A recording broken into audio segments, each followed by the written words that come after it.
Ma première question est, dans quelle mesure la fiction vous aide-t-elle à faire ce voyage à la fois dans le temps, dans l'histoire de l'Europe et dans votre histoire à vous?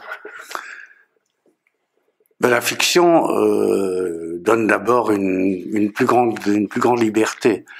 Donc je dirais de mêler à des expériences personnelles à la fois l'imaginaire et aussi l'expérience d'autres, de me servir de rencontres, de me servir de lecture, de me servir d'histoires que j'ai entendues, de confidences que des personnes m'ont faites, et évidemment de remodeler tout ça, et je dirais peut-être grâce à ça de pouvoir introduire à la fois peut-être plus de poids, plus d'intensité, mais surtout plus de recul, maintenir, enfin essayer, tenter en tout cas de maintenir l'émotion, mais en y mettant plus de distance, en mettant de l'ironie, en y mettant, encore une fois, c'est ce que j'essaye au lecteur de dire si j'y arrive, en y mettant de l'humour, voyez-vous. Donc voilà, je trouve effectivement que la fiction permet de reconstruire le monde, si j'ose dire, de manière très très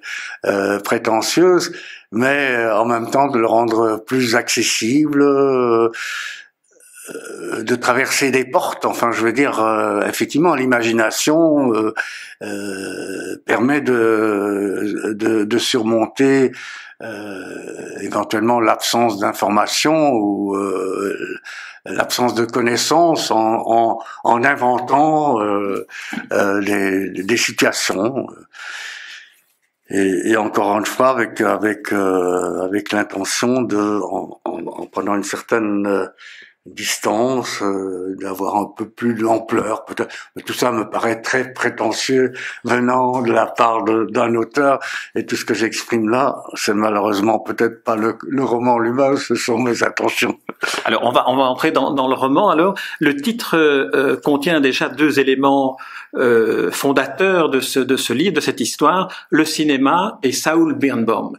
Alors si vous deviez faire comme un producteur de cinéma le pitch de votre récit, de votre roman, sans en dire trop pour ceux qui ne l'ont pas lu, qu'est-ce que vous nous diriez en 1 minute?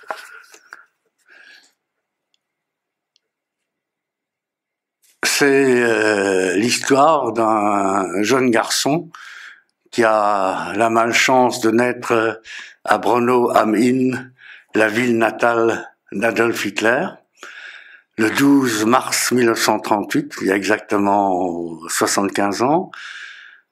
Hitler franchit le pont qui sur la rivière Inn, le pont qui sépare l'Allemagne de l'Autriche, revient dans sa ville natale. Évidemment, la vie de Saoul, petit enfant juif, s'en trouve totalement bouleversée. Il est emporté, comme beaucoup d'autres, dans le grand courant de l'histoire.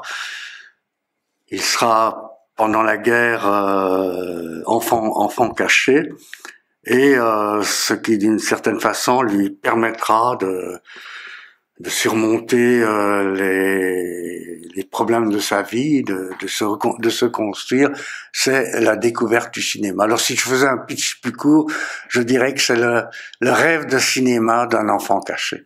Voilà. Alors, enfant caché, il découvre finalement, il vit la période où il est caché dans une famille qui l'accueille à Bruxelles. Il découvre finalement ce que peut lui apporter un monde imaginaire, un monde raconté par d'autres, et ce sera en quelque sorte ce qui va d'une certaine manière le sauver, pas matériellement, mais peut-être le sauver moralement, psychiquement. Absolument, parce qu'il a la chance, étant caché en fait chez une brave dame qui a un petit commerce dans un faubourg de Bruxelles, qui est une femme tout à fait inculte, tout à fait illettrée, non idéologie du tout, mais pour qui il est impensable qu'on fasse du mal à un enfant, et qui, au risque de sa vie, ce dont elle n'est pas consciente à ce moment-là, cache cet enfant. Alors, que peut faire un enfant qui reste pendant 2 ans dans une arrière-boutique, si ce n'est lire, parce qu'il a appris à lire. Mais la brave dame en question, elle va effectivement à la bibliothèque communale emprunter des livres pour lui, mais comme elle ne peut révéler à personne qu'il y a un enfant caché chez elle, elle prend des livres au hasard. Et voilà que cet enfant, à 11-12 ans, se trouve confronté à Victor Hugo et à Max Dubussy, à Tintin et à des écrits philosophiques tout à fait abscons auxquels il comprend pas grand-chose, des livres de poésie qui le bouleversent sans qu'il le comprenne, etc. Donc, c'est cet imaginaire-là qui va lui permettre de survivre. Et de plus, juste avant la guerre, quand même, il a été un peu dans les cinémas de quartier. Il a gardé le souvenir de Laurel et Hardy, de Shirley Temple, et en fait, toujours enfant caché dans son imaginaire.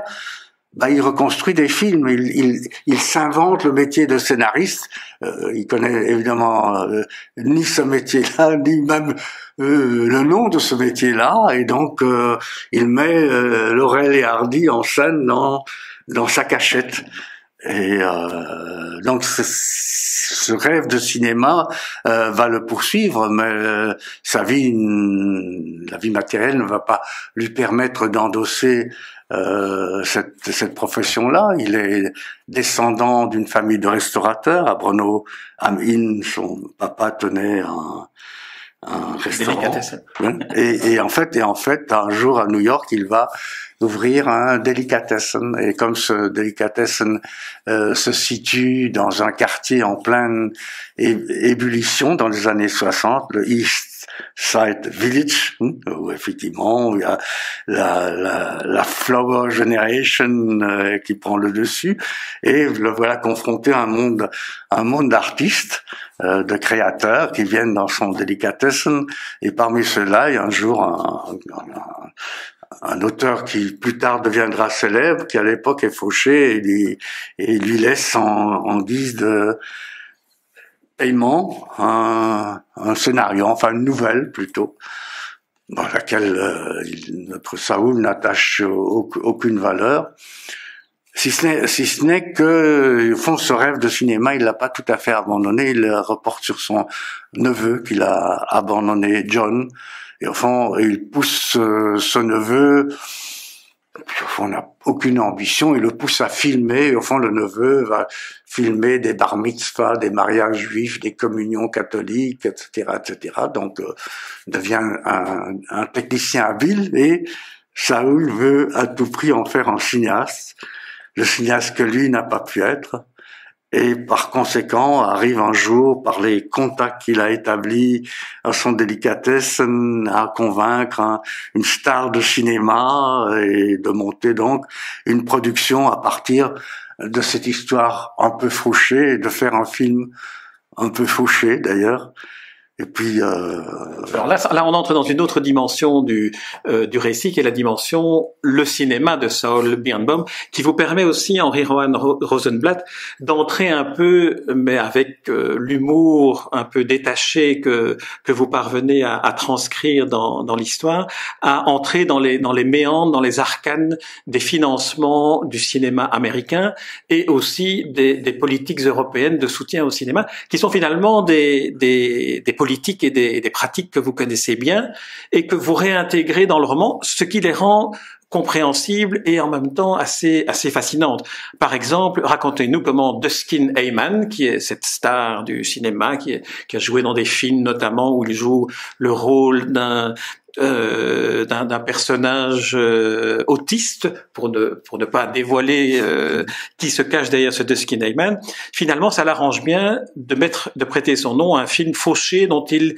prévoit l'insuccès. Oui, exactement, parce que rétroactivement, il va permettre, grâce aux pertes présumées que ce film va lui occasionner, dans la mesure où il met en participation la valeur de son cachet qui est immense, mais qu'évidemment il est persuadé de jamais toucher, donc il peut inscrire ça comme perte sur ses revenus des années précédentes. Donc ça permet de financer un film relativement cher avec du vent, quoi. Alors c'est pas tout à fait comme ça que ça se passe dans la réalité, ça devient un peu satirique, mais les combinaisons, vous le savez, les combinaisons cinématographiques, les manipulations financières sont assez sophistiquées et assez étonnantes et parfois amusantes d'ailleurs. Donc c'est le cas ici. Et comme vous dites, vous parlez de politique européenne, bah effectivement, le développement des politiques européennes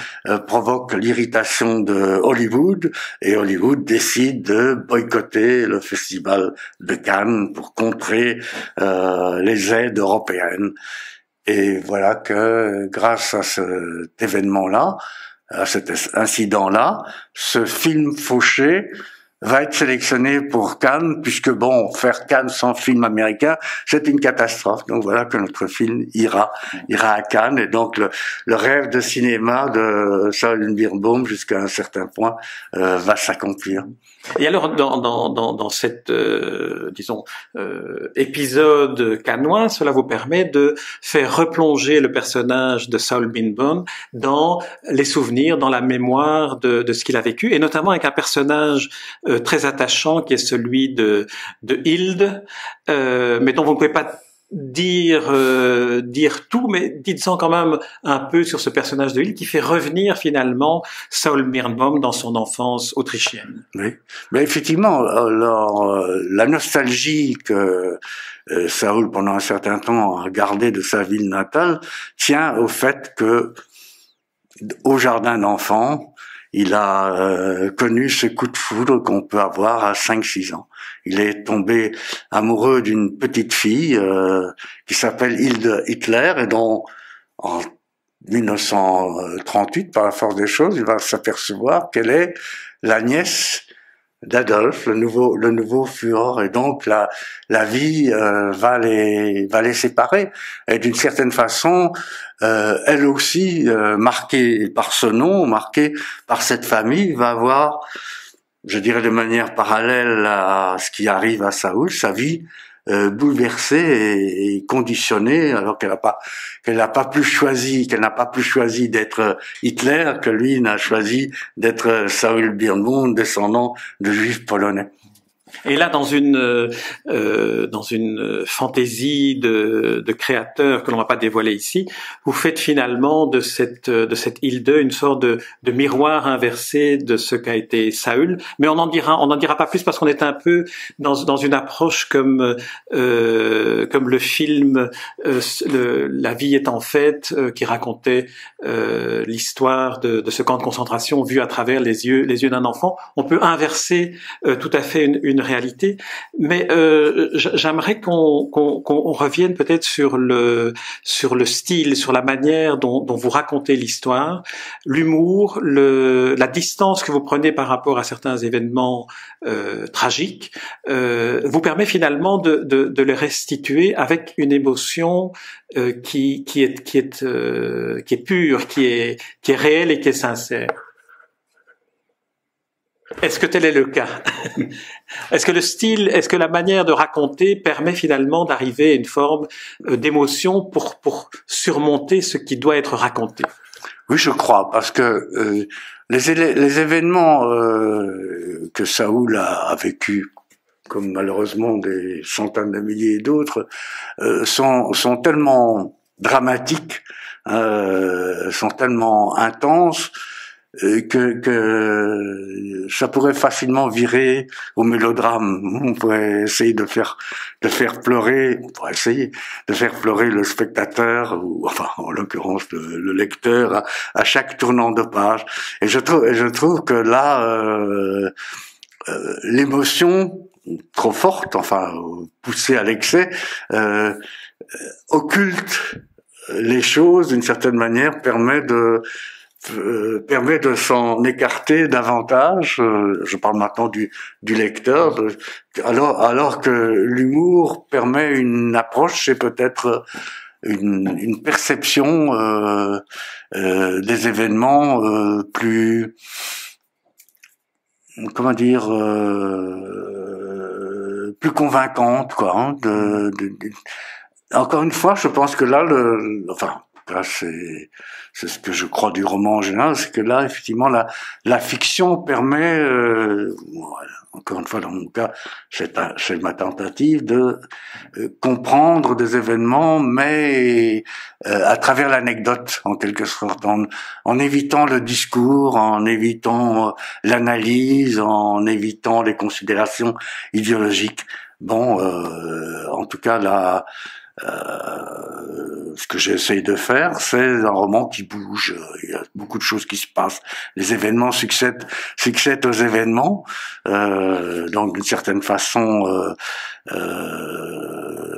ces événements permettent peut-être de traverser quelques épisodes importants du siècle.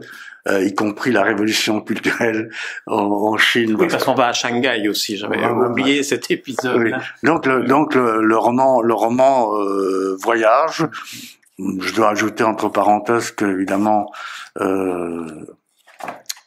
les lieux dont je parle, que je décris, enfin qui servent de décor et de support à l'action, c'est des lieux que j'ai visités. Je veux dire, ce roman, en même temps, c'est comme un film. Il y a un repérage. J'ai repéré les quartiers de New York, parce que New York joue un rôle très important à mes yeux, les cinémas de New York, les salles de cinéma à New York. Donc, ce sont des lieux que j'ai été repérés. Shanghai, le quartier juif de Shanghai, où, comme vous le savez, des dizaines de milliers de juifs ont trouvé refuge en 39-40, et c'est le cas du grand-père de Saül Birnbaum dans mon roman. Tout ce sont des lieux. À Braunau, je suis allé à Braunau am Inn, la ville natale d'Hitler, pas sans appréhension d'ailleurs, et ça, je veux dire, ça a éclairci aussi beaucoup de choses pour moi, qui personnellement, comme vous le savez, je suis né, non pas à Braunau am Inn, mais je suis né à Vienne, en Autriche, et j'ai quitté l'Autriche dans des circonstances pas pareil à celle de Cyril Birnbaum, mais quand même assez bouleversante et assez dramatique.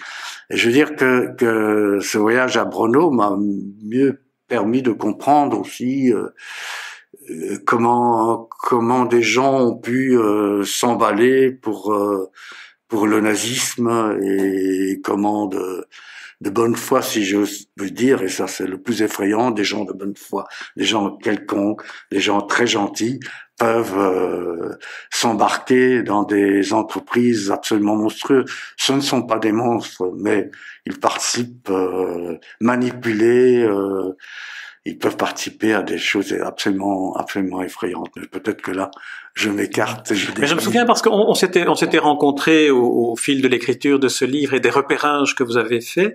Le repérage en Autriche a été celui qui a été le plus difficile à assumer par vous. Vous avez reporté à plusieurs reprises ce déplacement.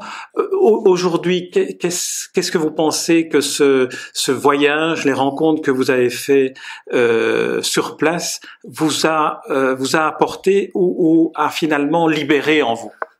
C'est-à-dire que pendant longtemps, j'ai eu le sentiment, et je pense que malheureusement ce sentiment était fondé sur la réalité, que l'Autriche n'assumait pas son passé. Les Autrichiens se présentaient, mais sans doute ils le croyaient, se présentaient comme des victimes du nazisme. L'Anschluss, soi-disant, avait été l'invasion de l'Autriche. Et ça, en tant qu'enfant, je pourrais en témoigner, parce que j'ai vécu le délire à Vienne, l'enthousiasme des Autrichiens lorsque l'Autriche a été rattachée à l'Allemagne. Vienne était en liesse à l'époque, et d'ailleurs ça c'est un autre fait avéré. Il y a 98% des Autrichiens ont voté en faveur de l'Anschluss avant qu'on puisse dire qu'ils étaient contraints par une chape de terreur. Bon, beaucoup l'ont fait par conformisme, d'autres l'ont fait par peur. Enfin, on peut pas dire qu'on les a forcés. Et donc, après la guerre, après la libération des pays en Occident, on a présenté l'Autriche comme un pays libéré lui aussi, alors qu'il avait été, enfin vraiment, les Autrichiens, ou la plupart des Autrichiens avaient, agi en tant qu'Allemands.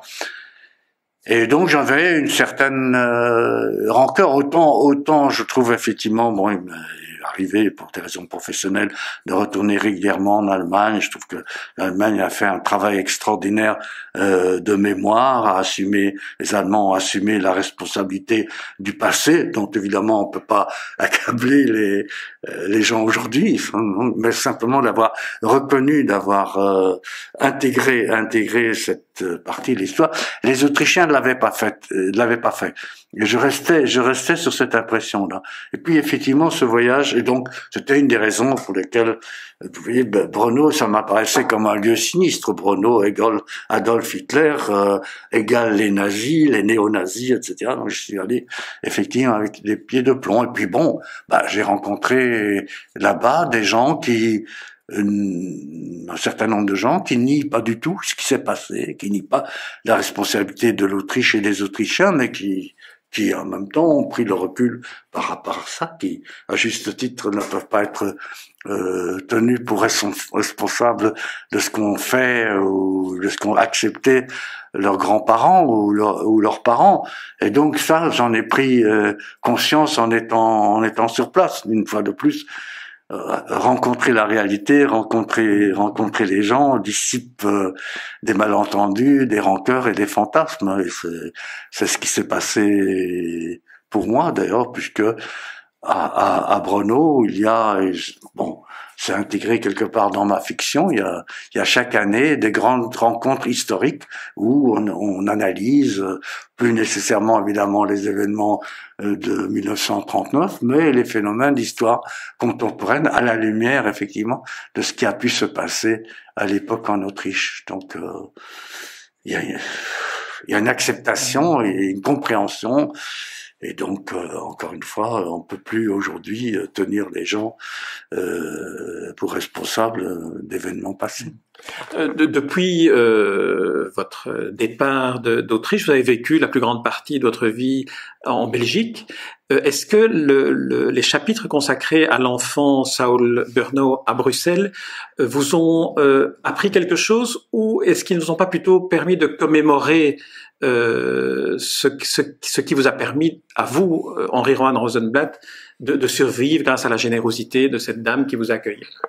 Non, il y a effectivement beaucoup de ça. Voyez-vous, la difficulté, vous le savez, vous êtes écrivain, la difficulté, c'est en se servant d'événements vécus et de sa propre vie, de sa propre histoire. La difficulté, c'est que en même temps, en intégrant une fiction pure, en inventant des situations, des rencontres que je n'ai pas faites, c'est difficile de faire comprendre à des personnes, non mais c'est pas moi. Je veux dire, effectivement, ce personnage est nourri d'une expérience personnelle, mais moi j'ai pas fait ceci, attention, etc. Donc c'est un peu la difficulté quand je parle de ce livre, c'est parce qu'on dit, bon, forcément, ma vie professionnelle m'a amené à travailler beaucoup dans différents secteurs du cinéma, etc.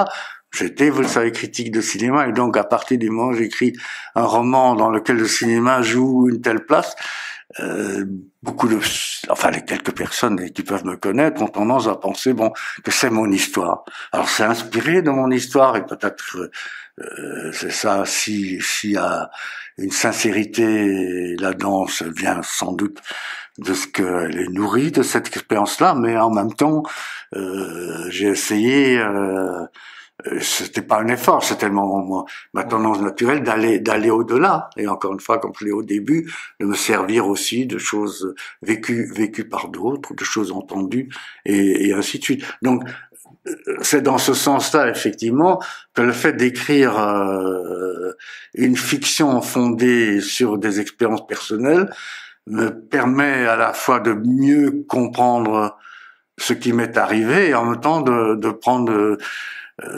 plus de distance, encore une fois, et d'élargir le propos. Est-ce qu'on pourrait dire que la fiction, d'une certaine manière, permet, comme une des phrases que vous mettez en exergue de Fritz Lang, qui dit « Le cinéma est une machine à inventer la vie », est-ce que d'une certaine manière, par ce livre-ci, vous n'avez pas inventé la vie de Saul Birnbaum, qui a peut-être quelques points communs avec vous, mais qui a peut-être créé en vous une émotion qui permet la résilience. Oui, effectivement, je crois que c'est ça. C'est là.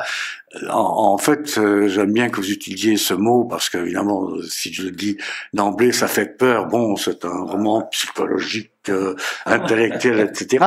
Ce qui, je crois, n'est pas... Ce qui n'est pas le cas. N'est pas le cas. Et donc, effectivement, ça, pour moi, si vous me demandiez un pitch tout à l'heure, l'autre pitch que je ferais, c'est l'histoire d'une résilience. Comment, effectivement, une passion, et en l'occurrence, la passion du cinéma, la découverte du cinéma, le prestige des stars, le glamour des films, etc., ont pu transfigurer la vie de quelqu'un et lui permettre, malgré les chocs et les émotions et les drames qu'il a vécu dans son enfance, et qu'a vécu sa famille, parce que bon, cette famille, il en est question dans ce roman aussi, vit des tas d'aventures et aussi de mésaventures, et effectivement, là, le cinéma lui permet de surmonter ça. Donc j'aime beaucoup que vous utilisiez le mot résilience. Alors il y a une deuxième phrase que vous citez en exergue que je voudrais lire aussi, qui est peut-être l'autre versant du livre, c'est-à-dire ce que le lecteur peut y trouver aussi comme lecture, tout en précisant bien que votre livre est un livre tout à fait jubilatoire à la lecture, qu'on le lit vraiment comme une vraie aventure de fiction avec des personnages qui sont très attachants et qui traversent l'histoire. La phrase que vous citez en exergue est extraite de Zéroville de Steve Erickson. Le cinéma a toujours été là. Le cinéma était là avant Dieu. Le temps est circulaire comme une bobine de film. Dieu est le cinéma, du verbe haïr, parce que le cinéma est la preuve de ce qu'il a fait. Alors là, c'est une phrase d'une force et qui donne finalement le vertige par rapport à cette résilience. Oui, effectivement.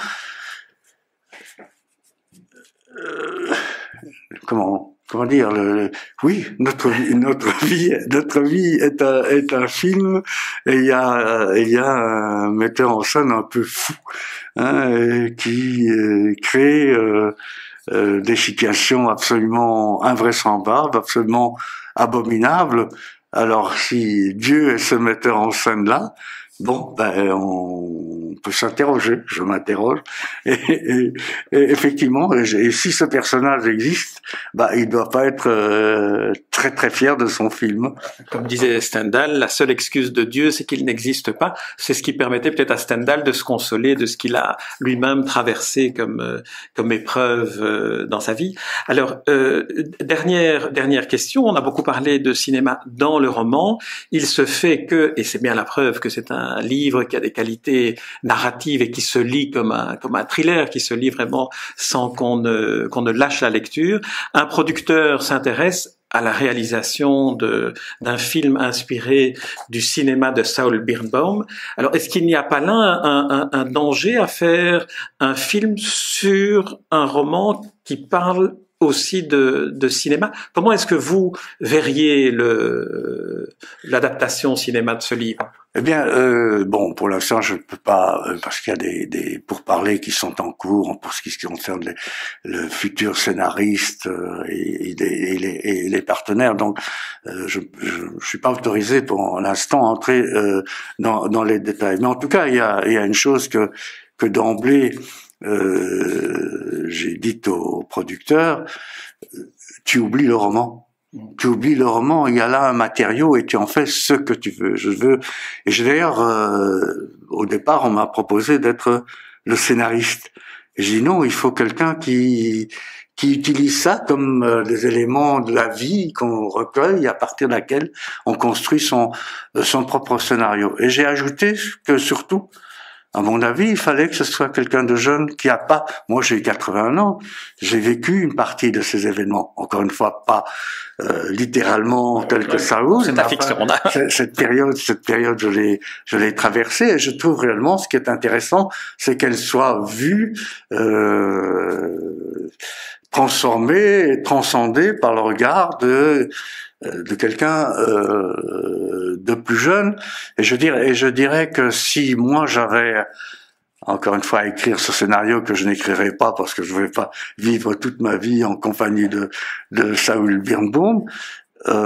J'écrirai le scénario avec le regard de John Birnbaum, le neveu, pour qui ce que son oncle a vécu est aussi lointain que la guerre de sécession, qui n'a jamais voulu être cinéaste et qui finalement, parce qu'il manie bien la caméra et qu'il a pu gagner sa vie, encore une fois, en filmant des fêtes juives et non, est devenu cinéaste un peu malgré lui et qui découvre avec un regard étonné et naïf le monde de Saul Birnbaum et accepte d'une certaine manière d'être, il le dit lui-même à un moment donné, bah je suis un peu comme Pinocchio, quoi. Mon oncle m'a modelé, je suis devenu cinéaste, je suis allé à Cannes, ce dont je n'ai jamais rêvé et ce que j'ai trouvé très chouette parce qu'au fond aller à Cannes c'est rencontrer des belles filles. Voilà le niveau auquel se situe. Et je trouve que c'est de ce point de vue-là que j'attaquerais plutôt le roman que sous l'angle dramatique d'un vieil homme.